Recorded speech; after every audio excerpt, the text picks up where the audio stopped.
hipótesis de que hay muchas cesáreas, muchas más de las que debería haber según estadísticas internacionales, ha dicho el ministro de Salud de la provincia, Rodolfo Montero. Claro, exactamente. El gobierno ha anunciado una estrategia provincial de reducción de cesáreas. Lo que dice es que esto apunta al sector privado especialmente.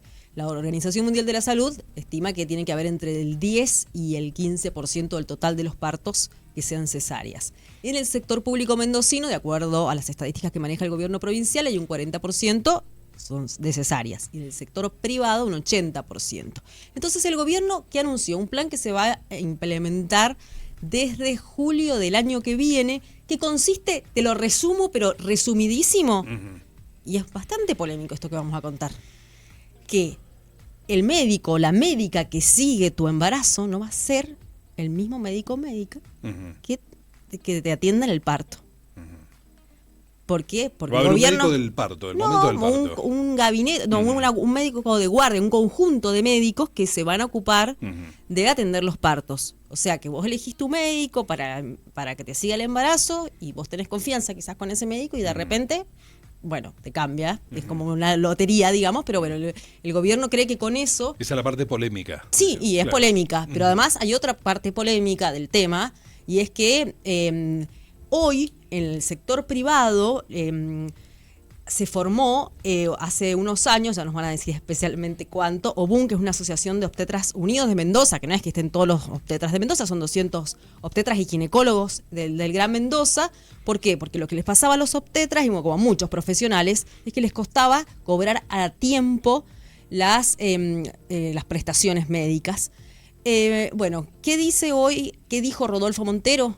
Que esta asociación, que se llama OBUM, se queda con el 10% de lo que le corresponde a los médicos cobrar por los partos. Entonces, lo que va a hacer es sacar del medio de la asociación y directamente que las clínicas se los paguen a este gabinete de médicos de guardia que van a estar viendo cuando llegue una paciente a parir, y bueno, se verá si va a ser una cesárea o un parto vaginal. Digamos, de parte del gobierno provincial, de alguna ¿no? manera, así es. Pero nosotros tenemos una invitada, que es la presidenta de OBUM, Flor Forno, porque queremos saber cuál es la mirada que tienen al respecto, no solamente de lo que dice Rodolfo Montero respecto del rol que ellos cumplen y que han venido cumpliendo todo este tiempo con los ginecólogos y obstetras, sino también con esta estrategia de reducir las cesáreas de esta manera, así se reducen. Bueno, ¿cómo estás, Flor? Gracias por estar acá. Buenas tardes, muchas gracias por el espacio para poder expresarnos.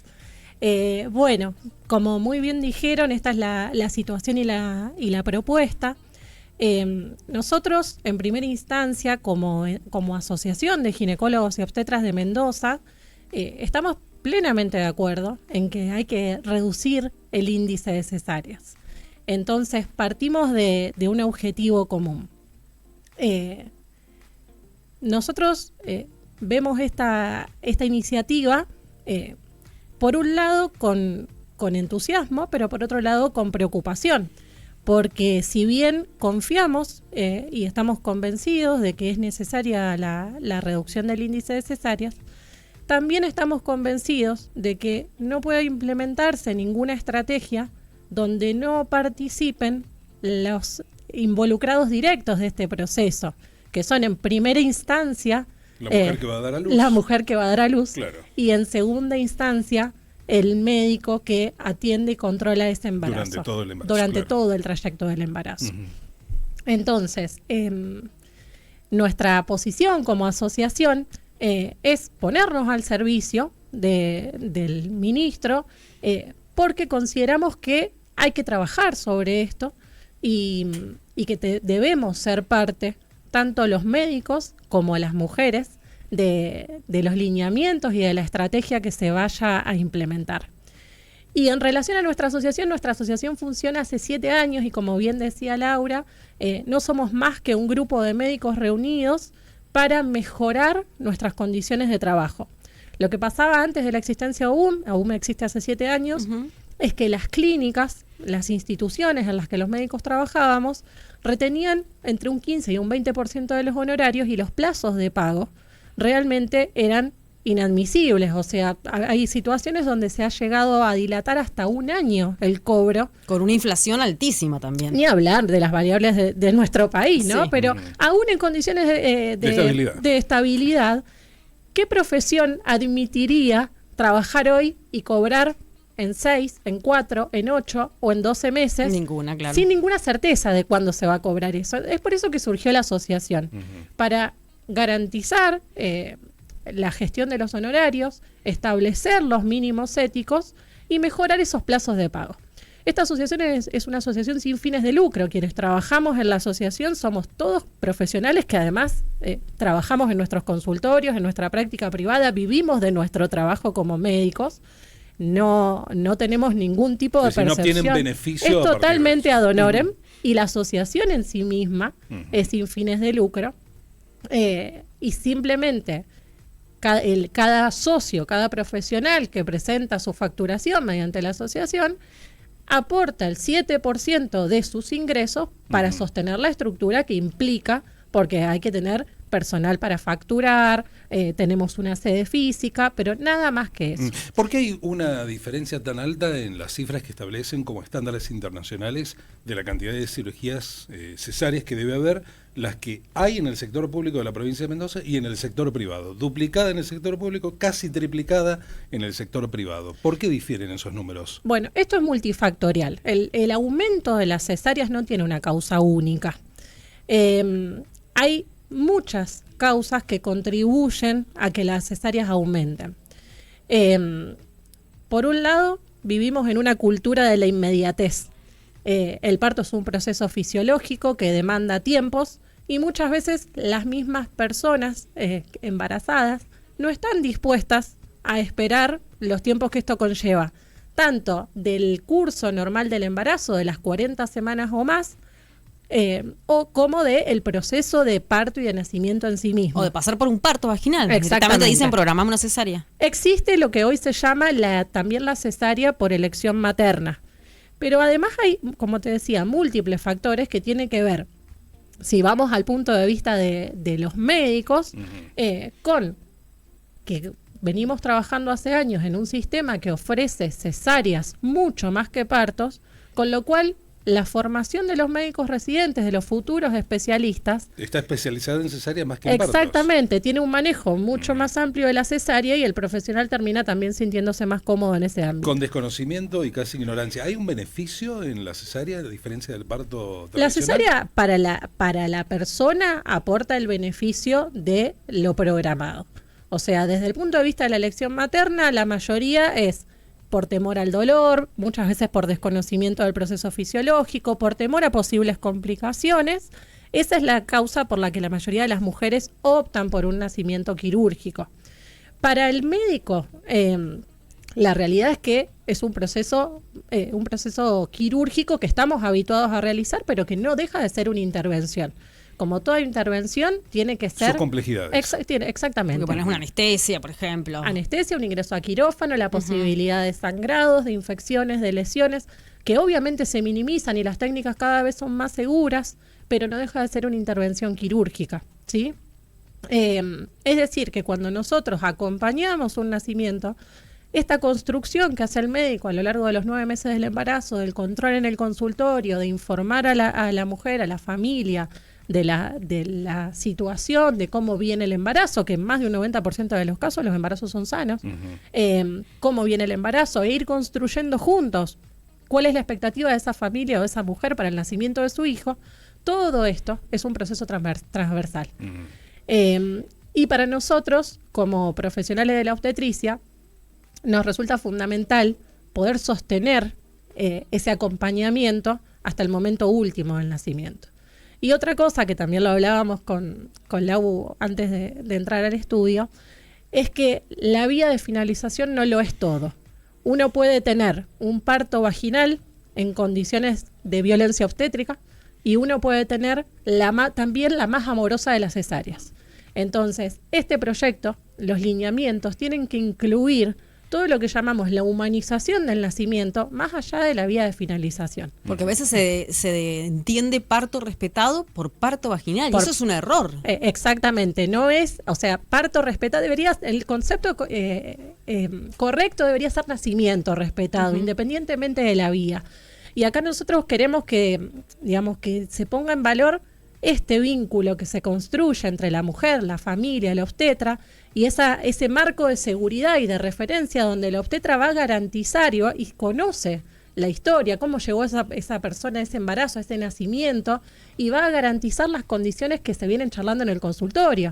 Entonces ahí es donde nosotros no estamos de acuerdo con la propuesta, donde la persona llegaría a un sistema de guardia donde se encuentra con un médico desconocido. Claro. Creemos que eso vulnera en cierta manera el derecho de las familias a poder elegir el acompañamiento que desean para un momento tan además, importante. Digo, yo esto lo digo como madre de 3 hijos, o sea, yo elegí a mi obstetra también pensando en ese momento, o especialmente pensando en ese momento, obviamente para que te acompañe, pero si no está en ese momento, qué mala noticia. Eso es lo que yo no entiendo, y creo que lo que dice la asociación me parece muy importante, escuchar a las mujeres. Si yo le pregunto al resto de mis amigas, seguramente van a coincidir con lo que yo estoy diciendo.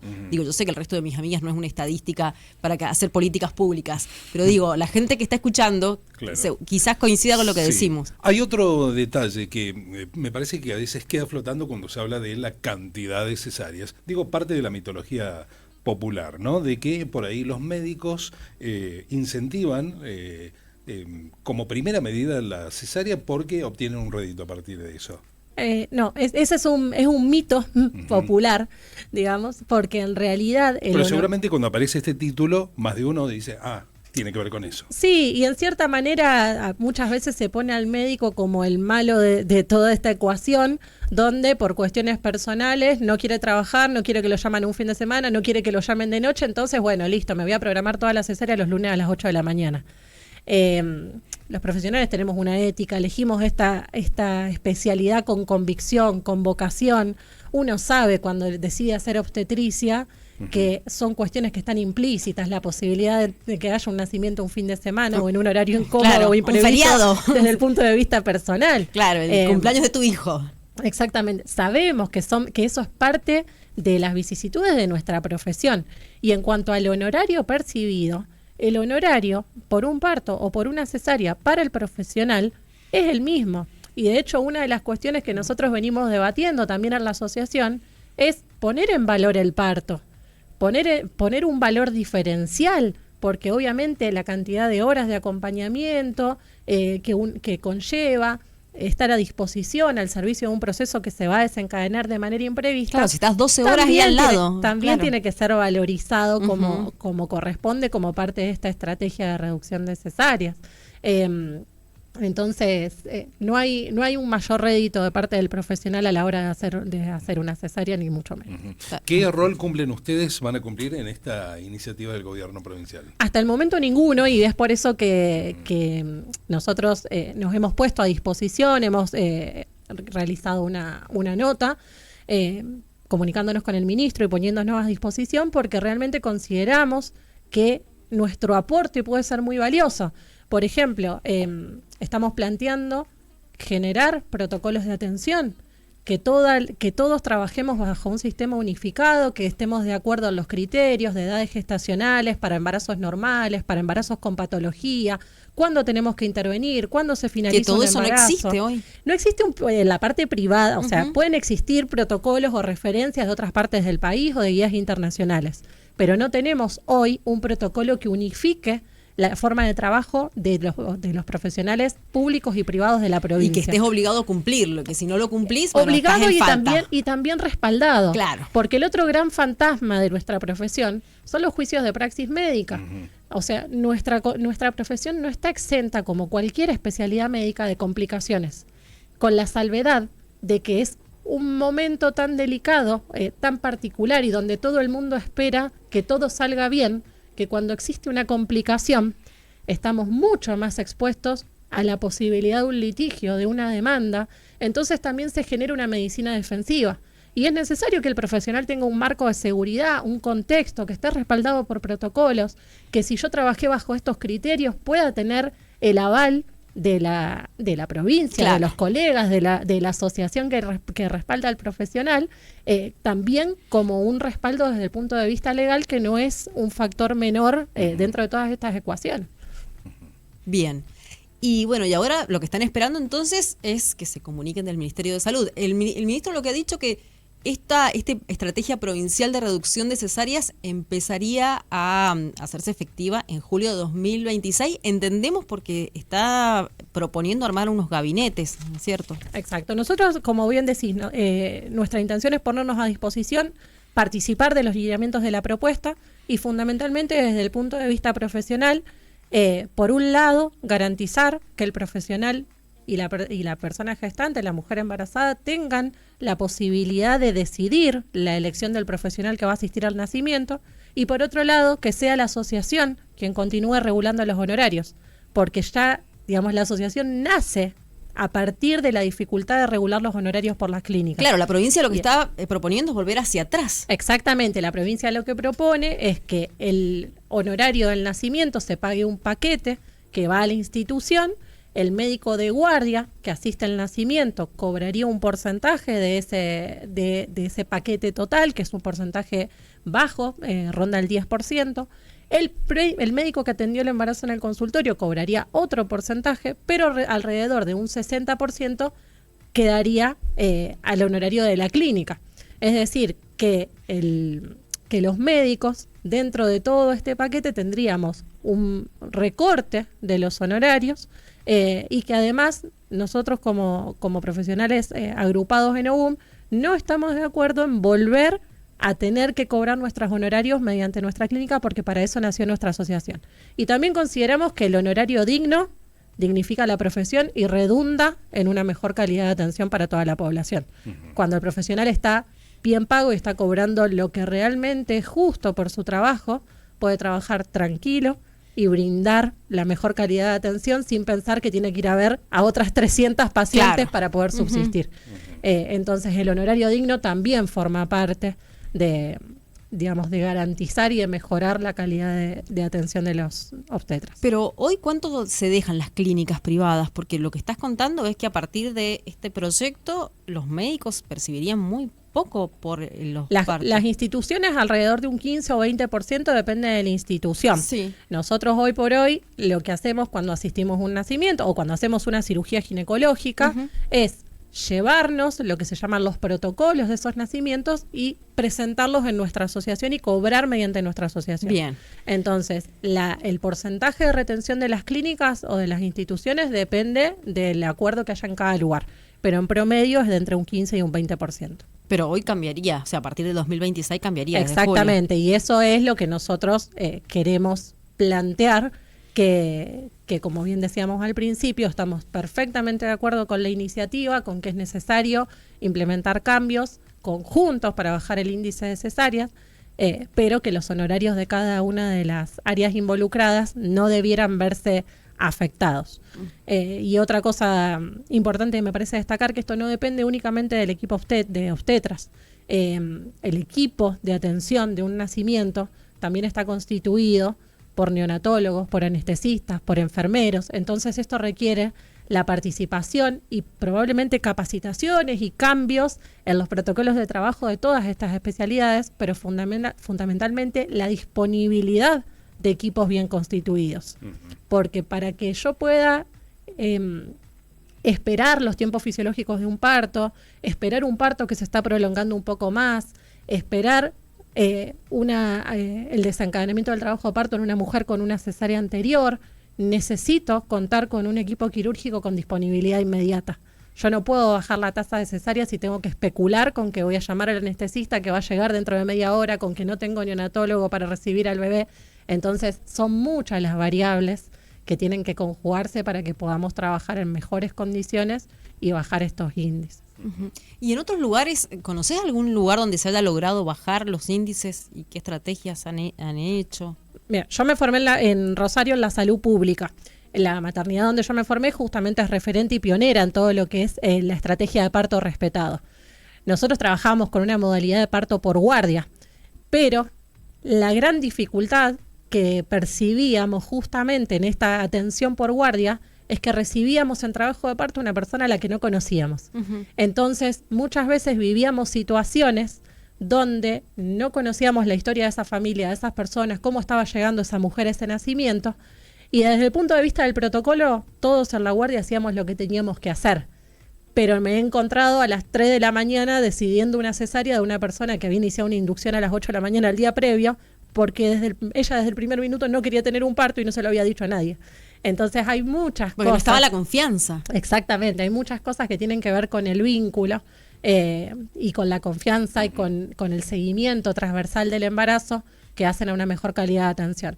Y como te decía anteriormente, la conformación de un equipo, en el hospital donde yo trabajé llegamos a tener el mejor año un 19% de cesáreas, que no se pudo sostener en el tiempo, el promedio es entre un 25 y 27, que sería un número espectacular en este contexto. Claro. Pero bueno, este hospital disponía de todo el equipo de manera inmediata para la resolución de una posible urgencia o complicación quirúrgica. Entonces yo podía tener ese margen de esperar un parto, de darme los tiempos necesarios, porque sabía que en caso de que cualquier cosa me dejara duda, yo en 3 minutos estaba en el quirófano resolviendo la complicación y la resolvía yo misma, no se la estaba mandando a alguien más, derivando otro efector y demás. Entonces eso es fundamental también, la constitución de los equipos, para que el obstetra pueda trabajar con tranquilidad y esperar los tiempos fisiológicos de otra manera. Bien, Flor Forno, presidenta de la Asociación de Obstetras Unidos de Mendoza, muchísimas gracias por haber estado acá. A ustedes. Gracias a ambas en este tema del que uno conoce casi de manera lateral, ¿no? Pero bueno, tiene una participación secundaria en esto, solo que viene de una madre que también lo ha parido a uno, ¿no? Exactamente. Santa Madre, En 27 minutos llegamos al final del after de este día miércoles. Sergio Ventura en los controles, operación del streaming, Matías Brucchi en la producción, Victoria Velesi en las redes, con la coordinación